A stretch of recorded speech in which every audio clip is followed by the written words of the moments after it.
انشاءاللہ برقرار رہے گی. تو پہلے ہم ان دونوں صورتوں کو گرامر کے لحاظ سے حل کرتے ہیں, پھر ہم انشاءاللہ اس کی تفسیر بیان کریں گے. تو قل اعوذ برب الفلق, قل کا معنی قل ہے, بہت آسان ہے. اعوذ ہو چکا ہے, بربی ربی ہو چکا پالنے والا, الفلق فلق کہتے ہیں صبح کو. کیوں کہتے ہیں؟ فلق کا اصل معنی ہوتا ہے کسی بھی چیز کو پھاڑنا. جیسے قرآن میں آتا ہے فالق الحبی, فالق حب, یہ حب نہیں ہے, حب ہے. حب کہتے ہیں دانے کو, فالق الحبی. ون نوا, نوا کہتے ہیں گھٹلی کو.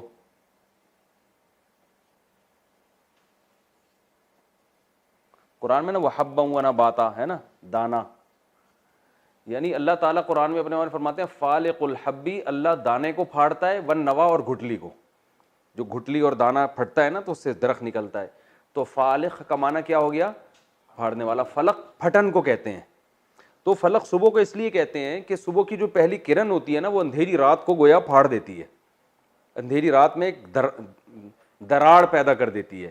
تو یہ پوری تقریر یاد نہ بھی ہو تو فلق بس کہتے ہیں صبح کی جو کرن ہے نا, پہلی کرن جو پھوٹتی ہے اس وقت جو صبح ہوتی ہے اس کو فلق کہتے ہیں. قل اعوذ برب الفلق من شرری, من کا معنی سے, شر کا معنی شر اردو میں استعمال, میں نے کہا نا ٹوٹل اردو. شر بھائی شرارت مت کرو, شریر آدمی ہے, شر کی باتیں, شر انگیزی, جو کچھ ہمارے معاشرے میں ہو رہا ہے زیادہ تر یہی ہو رہا ہے. یہ اس لیے یہ سمجھنا بہت آسان ہے. من شرری ما, ما کا معنی وہ چیز جو کہ بتایا تھا نا, خلقا, خلقا ضربا کی طرح. کتنا آسان ہو گیا کہ نہیں ہو گیا؟ دیکھو قرآن, یہ گرامر جو ہم نے پڑھی اور وہی الفاظ ریپیٹ ہو رہے ہیں. خلقا تخلیق سے ہے, پیدا کیا, ٹھیک ہے نا. خالق پیدا کرنے والا, مخلوق جس کو پیدا کیا گیا ہو. خلقت مخلوق کو کہتے ہیں, یار کیا خلقت تھی وہاں پہ, ٹھیک ہے نا. تو قل اعوذ برب الفلق, کہہ دیجئے اعوذ پناہ مانگتا ہوں میں, برب الفلق صبح کے رب, صبح کے رب کے ذریعے. بی کا معنی ذریعے بھی آتا ہے. کس چیز سے پناہ مانگتا ہوں؟ من شر ما, اس چیز کے شر سے, خلقا جسے اللہ نے پیدا کیا. خلقا کا مطلب وہ اس نے پیدا کیا, مراد اللہ ہے. اس چیز کے شر سے جسے اللہ نے پیدا کیا. قل اعوذ برب الفلق من شر ما خلق. ومن, وا کا معنی اور, من کا معنی سے, شرری دوبارہ شر, اور اس چیز کے شر سے, ومن شرری غاسق, غاسق کے شر سے.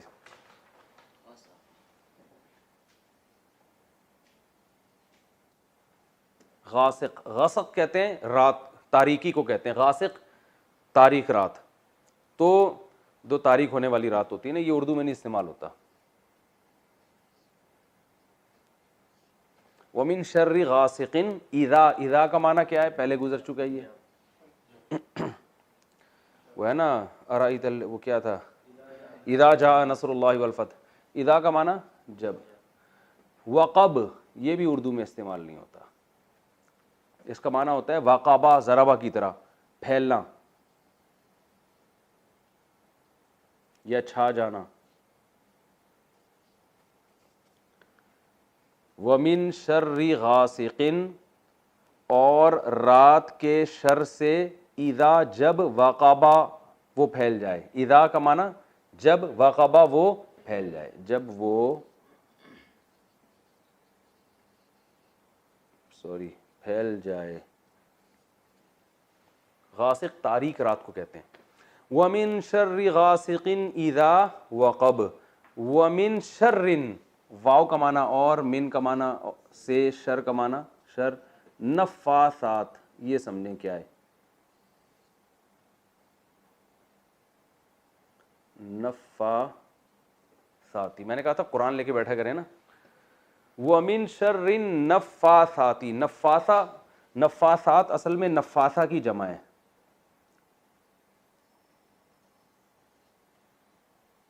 نفاثہ, اور نفاثہ یہ مؤنث ہے نفاث کی.